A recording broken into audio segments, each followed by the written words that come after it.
నాయకుడి స్ఫూర్తితోనే ఉన్న పార్టీలో మేము ఉన్నాం అధ్యక్ష. ఆ స్ఫూర్తితోనే ఇవాళ కేంద్ర ప్రభుత్వంతోనే పక్క రాష్ట్రంతోనే చర్చల ద్వారా ఈ సమస్యను పరిష్కరించుకోవాలని మాట్లాడి ఈరోజు అధికారుల స్థాయిలో, మంత్రుల స్థాయిలో, ముఖ్యమంత్రి స్థాయిలో, కేంద్ర ప్రభుత్వం స్థాయిలో వివిధ హోదాలలో ఈరోజు చర్చల కోసం కమిటీలు వేసుకొని ముందుకెళ్తున్నాం అధ్యక్ష. అధ్యక్ష, ఒక్క మాట చెప్పదలుచుకున్నా అధ్యక్ష. నువ్వు ఆనాడు వైఎస్ జగన్మోహన్ రెడ్డి గారిని నీ ఇంటికి పిలిచి పంచపక్ష ప్రమాణాలు పెట్టి Rayalaseema lift irrigation per day 3 TMCకి టెండర్లు ఇచ్చి, కాంట్రాక్టులు ఇచ్చి, కమిషన్లు కొట్టి, భుజం తట్టి, వెన్ను తట్టి నువ్వు ప్రోత్సహిస్తే నేను చంద్రబాబు నాయుడు గారి మీద, కేంద్ర ప్రభుత్వం మీద ఒత్తిడి తెచ్చి రాయలసీమ లిఫ్ట్ ఇరిగేషన్ ఆపిచ్చిన అధ్యక్ష. నా చరిత్ర ఇది, నీ నీతి గది. ఇవాళ నేను సూటిగా చెప్పదలుచుకునే వేదిక మీద నుంచి 2 రాష్ట్రాల మధ్యలో మంచి వాతావరణం ఉండాలని ఇప్పటి వరకు నేను సాధించిన విజయాన్ని కూడా నేను చెప్పుకోలేదు అధ్యక్ష. సూటిగా చంద్రబాబు నాయుడు గారికి విజ్ఞప్తి చేసిన నేను, రాయలసీమ లిఫ్ట్ ఇరిగేషన్ మీరు ఆపితే మేము ఏదైనా విషయాల మీద చర్చకు వస్తాము, లేకపోతే మీతో చర్చించడానికి అవకాశం లేదు. మొట్టమొదట 3 TMCలు పర్ డే అక్రమంగా నిర్మిస్తున్న రాయలసీమ లిఫ్ట్ ఇరిగేషన్ పనులను మీరు ఆపండి అని మేము వారిని క్లోజ్డ్ రూమ్లో అడిగితే మా మీద గౌరవంతో రాయలసీమ లిఫ్ట్ ఇరిగేషన్ ఆపేషండి అధ్యక్ష. మీరు ఈరోజు నిజ నిర్ధారణ కమిటీని సభ నుంచి పంపించండి. కూనంనేని సాంబశివరావు గారిని, అక్బరుద్దీన్ ఓవైసీ గారిని, బీజేపీ మహేశ్వర్ రెడ్డిని ఎవరిని కమిటీ చేస్తారో, ఇంక్లూడింగ్ బీఆర్ఎస్ మాజీ సాగునీటి పారుదల శాఖ మంత్రులు 2 ఉన్నారు, చంద్రశేఖరరావు, హరీష్ రావు.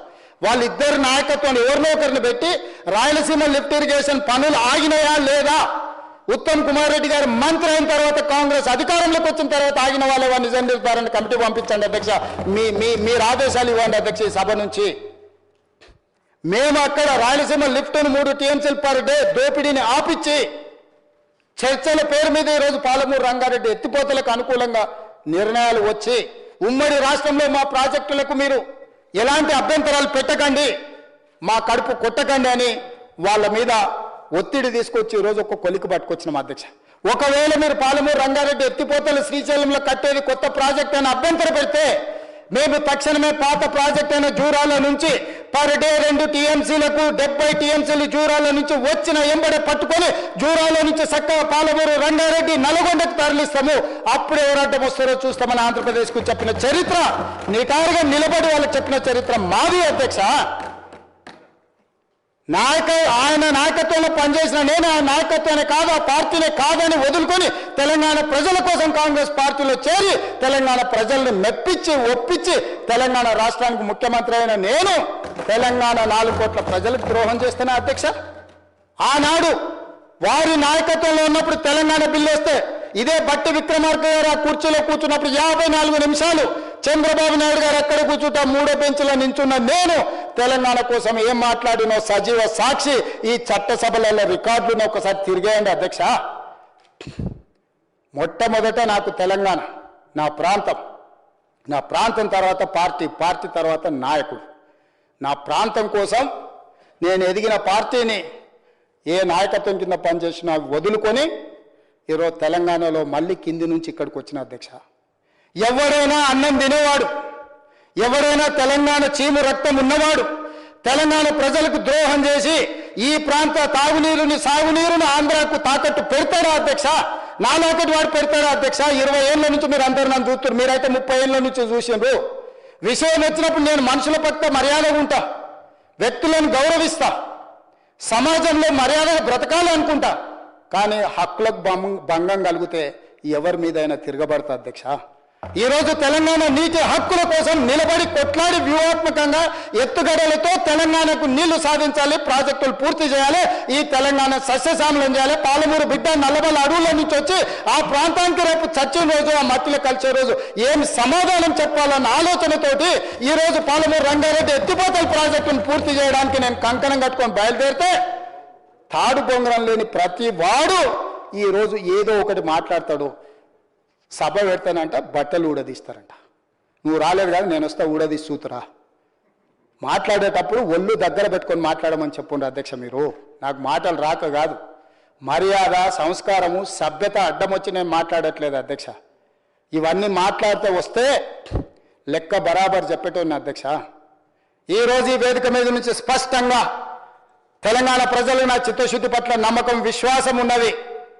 చచ్చిన తెలంగాణ కోసం చేస్తాం, పోరాడిన తెలంగాణ కోసం పోరాడతాం, ఈ మట్టిలోనే కలుస్తాం, ఈ ప్రజల కోసమే పని చేస్తాం.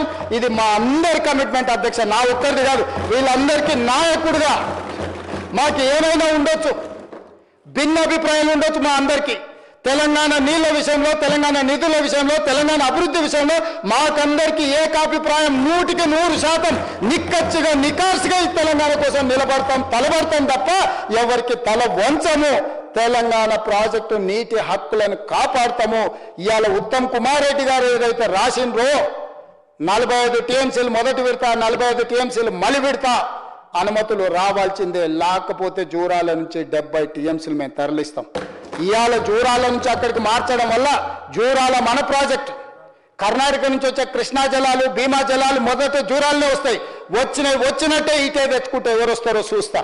జగన్మోహన్ రెడ్డి వస్తాడా, చంద్రబాబు నాయుడు గారు వస్తారా, నరేంద్ర మోడీ వస్తాడా ఆపడానికి నేను కూడా చూస్తా అధ్యక్ష.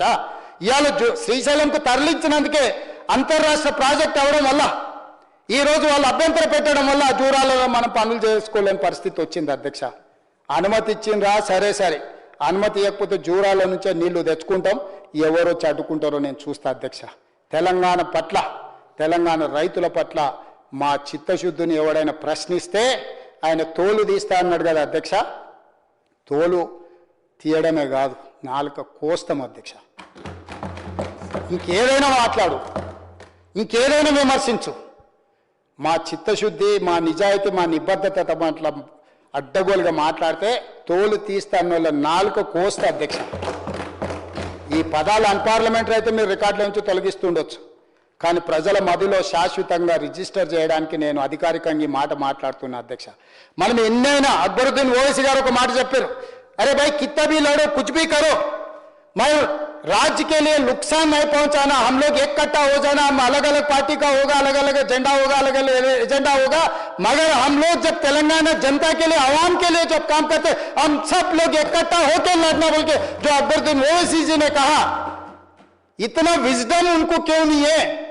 हम सरकार में हम कुछ कर, 10 साल आपको मौका दिया, आप कुछ नहीं किए, 2 साल से हम कोशिश कर रहे हैं पानी लाने के लिए, परमिशन लाने के लिए, क्यों हमको मौका नहीं दे रहे? हमको बार बार बेइज्जती करने के लिए तुम शल्य सारे दिन जो कर रहा है, क्यों कर रहा है? किसके लिए? किसके मेहरबानी के लिए? क्या बोलना चाह रहे हैं चंद्रशेखर राव जी? आप तो क्या होने वाले, कैसे होने वाले पता नहीं है। दो बड़वे को यहां भेज दिए, बड़वों को कौन संभालना? ऐसे बड़वों को क्यों इधर लेगा के छोड़ दिए? समझाओ उन लोगों को, सिखाओ कुछ उन लोगों को। यहां के बोलने के लिए क्यों उन लोगों को एमएलए चुनाए, क्यों उनको डिप्टी लीडर बनाए? आप समझाओ केसीआर साहब उन लोगों को, आप नहीं आए तो नहीं आए, आप ये समझते होंगे हम बहुत बड़ा, कोई भी समझ सकता है, मैं 30 को मारता हूं, 35 को मारता हूं, कोई भी समझ सकता है, मगर मैदान में आए तो पता लगता ना। दिसंबर 7 तारीख में, नवंबर 30 को पता लग गया ना 2023 में कौन पहलवान है, कौन मच्छर पहलवान है, कौन किसको मारा पता लग गया ना 2023 दिसंबर में। उसके बाद 2024 पार्लियामेंट में पता लग गया ना। उसके बाद सिकंदराबाद कंटोनमेंट में, जुबली हिल्स में, परसों सरपंच इलेक्शन में भी कौन पहलवान है, कौन मच्छर पहलवान में, सबको पता लग गया ना। आगे भी देखेंगे, म्युनिसिपल आ रहे हैं ना, म्युनिसिपल चुनाव में देखेंगे। मगर राजनीति अलग है, तेलंगाना जनता के हक अलग है। वो पानी का हो, पैसे का हो, जीने का हक हो, हम लोग सब इकट्ठा होकर हम लोग आगे जाना है। इसीलिए आज हम लोग उत्तम कुमार रेड्डी जी कुछ रेजोल्यूशन बनाने वाले, मूव करने वाले, इसमें हम लोग सब एक होकर एक ही आवाज सुनाने के लिए हम लोग उन लोगों को बुलाए। वो नहीं आए। इनॉर्मस रेजोल्यूशन के लिए सब पार्टियों को हम कॉन्फ्रेंस में लेने के लिए, रेजोल्यूशन उत्तम कुमार रेड्डी पास करवाने के लिए आज हम कोशिश किए, आप भाग गए। दिल्ली में बोलेंगे भाई बीआरएस साथ में नहीं है, बीजेपी भी साथ में नहीं है, देखो अबलू बबलू दोनों भाग गए। कम से कम बीजेपी तो भी बैठना था इनॉर्मस रेजोल्यूशन में। क्यों ये लोग तेलंगाना जनता के लिए काम नहीं करते क्या? ये क्या तरीका है अध्यक्ष जी? అధ్యక్ష, నేను స్పష్టంగా చెప్పదలుచుకున్నా. నేను ఆవేశంలో చెప్పినా, కోపంగా చెప్పినా, బాధతో చెప్పినా, అర్థమయ్యేటట్టు చెప్పినా, అర్థం చేసుకొని చెప్పినా, ఏమి చెప్పినా నా ఆలోచన ఒక్కటే, ఈ తెలంగాణ ప్రజలకు మేలు చెయ్యాలి. దేవుడు ఒక గొప్ప అవకాశం ఇచ్చిన చిన్న వయసులో. ఇంతమంది నాకంటే వెల్ క్వాలిఫైడ్ ఎక్స్పీరియన్స్ సీనియర్స్ ఉన్నా కూడా దేవుడు నాకు ఒక గొప్ప అవకాశం ఇచ్చింది. ఇది ఆషామాషికి వచ్చే అవకాశం కాదు అధ్యక్ష. ఈ బాధ్యత దేవుడిచ్చిన బాధ్యతగా భావిస్తున్నా అధ్యక్ష. ఈ కుర్చీలో ఉన్నంత కాలం చిన్న తప్పు కూడా తెలంగాణకు నష్టం వచ్చే పని చేయను అధ్యక్ష. ఇది దేవుడి మీద ఆన. ఎవడో తాడు పొంగడం లేనివాడు మాట్లాడితే కాదు అధ్యక్ష. నా బాధ్యతగా భావించి తెలంగాణ ప్రజలకు చెప్తున్నా, దేవుడి మీద ఆన, తెలంగాణ ప్రజల హక్కులకు భంగం కలగనివని నేను ఈ కుర్చీలో ఉన్నంత వరకు అధ్యక్ష.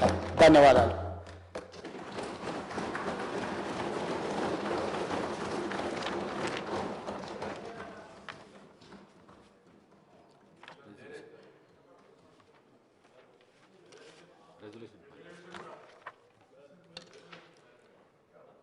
I request the Minister for Irrigation to move the resolution.